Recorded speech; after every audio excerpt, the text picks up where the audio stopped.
Most people think you need $1 million or more to retire. But that's not true, especially if you use index funds the smart way.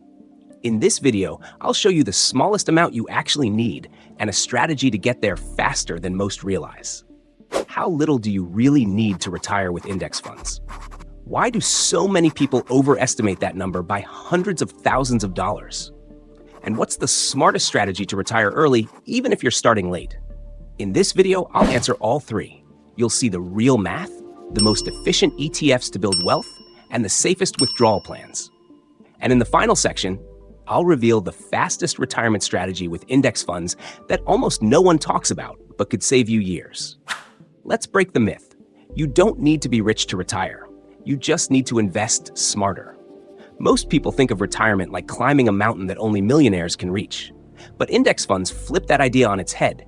Instead of picking winning stocks, you buy the entire market, often with just one ETF. Index funds are built to track market indexes like the S&P 500 or the total US stock market. They spread your money across hundreds, even thousands of companies. That means you're not betting on one stock, you're betting on the entire economy growing over time. Let's take a basic example. Imagine investing in a broad index fund like VTI or a similar total market ETF. Historically, the US stock market has returned about 7 to 8% annually after inflation.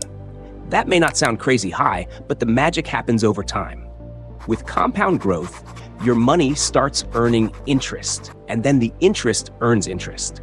For example, investing $400 per month with an 8% annual return grows to over $500,000 in 30 years. You didn't need to be a genius. You didn't need to time the market. You just needed time in the market. Index funds make retirement possible, not because they're flashy, but because they're reliable. With enough time and consistency, they turn small monthly investments into life-changing wealth. And that's the first step to retiring on less. So how much do you really need to retire? The answer might be way lower than you think. When people think of retirement, they often throw around big numbers, 1 million, 2 million, even more. But those numbers are based on assumptions that don't fit everyone's lifestyle. The truth is, the amount you need depends on two things: how much you spend each year and how much income your investments can safely generate. Here's the basic formula. Retirement goal equals annual spending multiplied by 25.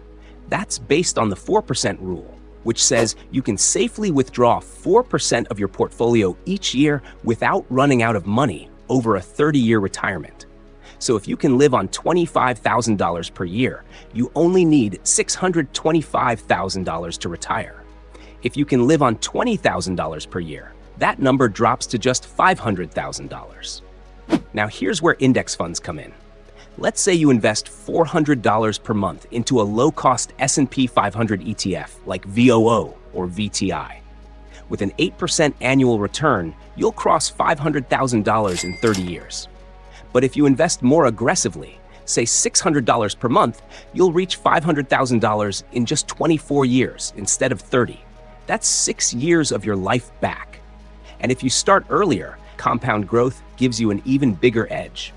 Many retirees also spend less than they expect, especially if they downsize or move to a lower-cost area. You don't need $1 million. You need a number that fits your lifestyle and a plan to get there. And with index funds, that number might be closer and more realistic than you ever imagined. Not all index funds are created equal. Some grow your wealth faster, and others protect it better. Choosing the right ETF can make a huge difference in how quickly and safely you build your retirement fund. The key is knowing what type of growth you're aiming for. Let's start with broad market ETFs like VTI or VOO. These track the total US stock market or the S&P 500. They offer solid diversification across hundreds of companies and have averaged around 7 to 8% annual returns after inflation over the long term. They're a strong core for almost any portfolio. Then you have growth-focused ETFs like QQQM or VGT. These target tech-heavy sectors or high-growth companies. They tend to be more volatile, but historically they've produced higher returns, especially during bull markets. For example, QQQM, which tracks the NASDAQ 100, had an average return of almost 15% annually from 2010 to 2023. On the other end of the spectrum, you'll find dividend-focused ETFs like SCHD or VYM. These invest in companies that pay regular cash dividends, which can be reinvested early on and eventually provide steady retirement income. SCHD, for instance, currently yields around 3.5% and has also delivered strong long-term capital growth. So which ETF is best? That depends on your timeline and risk tolerance. If you're early in your journey, you might lean toward growth ETFs. Closer to retirement, dividend ETFs may offer better income stability. ETFs like VTI, QQQM, and SCHD give you powerful tools to build wealth safely. When used right, they can accelerate your path to retirement and protect your income once you get there. It's not just about growing your money, it's about how you use it once you retire. The right withdrawal plan can save you years of work. Most people focus only on saving and investing, but your withdrawal strategy is just as important.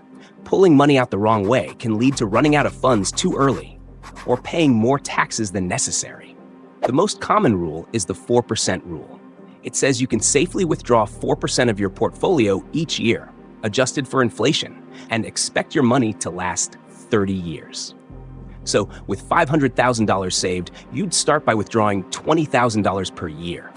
But there are smarter strategies.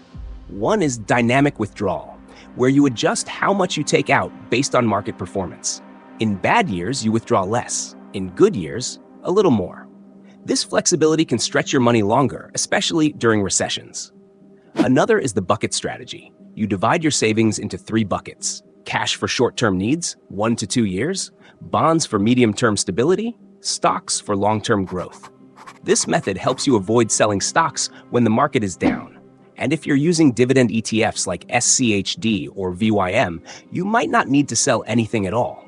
Those dividends, often 2.5 to 4% annually, can cover part or even all of your yearly expenses. A smart withdrawal plan doesn't just protect your wealth, it can cut years off your working life.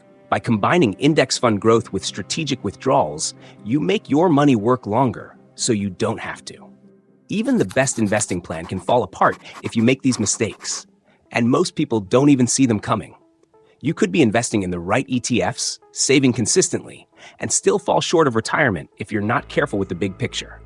Let's talk about the most common traps that quietly kill retirement plans. Mistake number 1, underestimating inflation. A 2% inflation rate may not sound like much, but over 30 years, it cuts your money's value almost in half. If your plan is based on today's dollars, you need to account for rising costs, especially in healthcare and housing. Ignoring this can lead to a painful shortfall down the road. Mistake number 2, lifestyle creep. As your income rises, it's tempting to upgrade your lifestyle, but spending more just because you can slows down your savings rate. If you start making 6 figures but spend it all, you're no closer to retirement than someone making $50,000 who saves half. Mistake number 3, overtrading. Trying to time the market or chase hot stocks leads to emotional decisions and unnecessary taxes. Index funds work best when left alone. The more you trade, the more likely you are to lose out on long-term growth. Mistake number 4, ignoring taxes. Where you hold your ETFs matters. Keeping dividend-paying ETFs in taxable accounts could reduce your income through higher taxes. Using retirement accounts like Roth IRAs or 401ks can boost your after-tax returns. Avoiding these mistakes doesn't just protect your money, it speeds up your entire journey to retirement. And coming up next, we'll reveal the fastest strategy to get there, using nothing but index funds. This is the move almost no one talks about, but it can shave years off your retirement timeline. Most investors stick with one type of ETF throughout their entire journey. But the smartest and fastest strategy? Switching your approach as you move through different life stages. In your early years, focus on growth ETFs. These include funds like QQQM or VGT, which are heavily weighted toward tech and innovative sectors. They're more volatile, but historically, they deliver higher returns. For example, QQQM averaged over 15% annually from 2010 to 2023. The goal here is to maximize capital growth while you're young and have time to ride out the ups and downs. Once you're within 5 to 10 years of retirement, start shifting into dividend ETFs like SCHD or VYM. These funds invest in companies that pay out consistent, high-quality dividends. They're less volatile and provide a steady stream of income that can support you during retirement without needing to sell your shares. This phased approach does two things. It speeds up your portfolio's growth during your high-earning years. It locks in income stability when you need it most. By switching from aggressive to defensive ETFs at the right time, you don't just grow your wealth, you make it last. The fastest realistic path to retirement isn't sticking with one fund forever. It's starting aggressive with growth ETFs, then transitioning to dividend ETFs as you get closer to retirement. More growth early, more income later. And if you want to know the exact moment to make that switch, watch my video comparing QQM versus CHD next. If you found this helpful, subscribe for more investing strategies every week. Watch my video on QQQM versus SCHD to learn exactly when to switch. And check out my breakdown of the best REITs for defensive investors.